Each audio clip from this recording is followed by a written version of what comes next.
Sono circa le 6 del mattino e sono qua al quartier generale del Parco Nazionale dei Vulcani.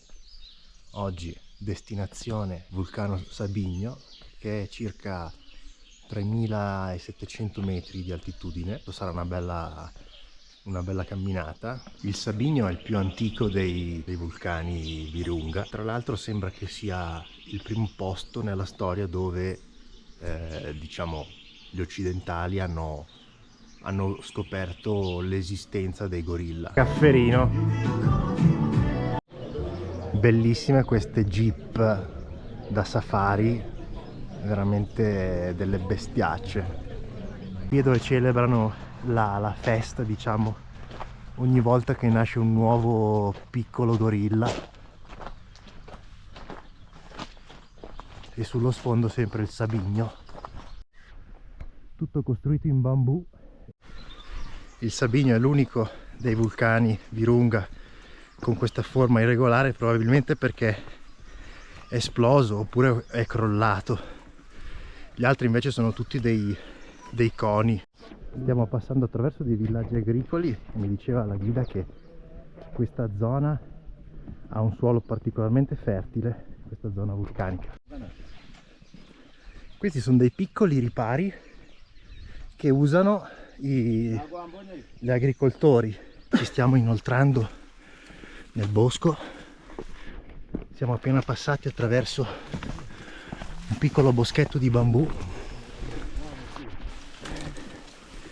Questo vulcano tocca 3 stati diversi: Ruanda, Uganda e Congo.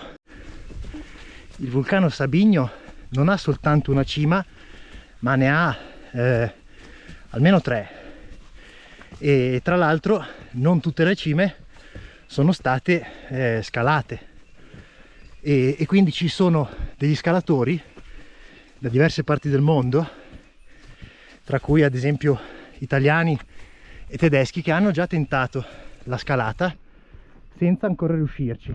Probabilmente faranno dei nuovi tentativi la prossima estate. Il bambù qui viene usato per costruire, per fare opere d'arte, ed è anche cibo per diversi animali, bufali, ma anche per i gorilla che mangiano le foglie. Siamo già a quasi 2900 metri di altitudine. Si aprono delle prime vedute panoramiche. Ho dimenticato di mettere il mio anti-zanzare, però mi hanno rassicurato che nella stagione umida, nella stagione delle piogge, non c'è un grosso pericolo. Siamo a 3100 metri di altitudine e sotto di noi comunque foresta.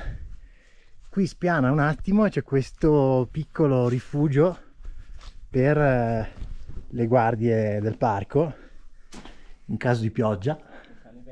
Deve essere suggestivo passare la notte qua. Purtroppo, visto che siamo nella stagione delle piogge, il terreno è molto bagnato, è pieno di fango, e quindi non possiamo procedere oltre, non possiamo continuare fino alla cima.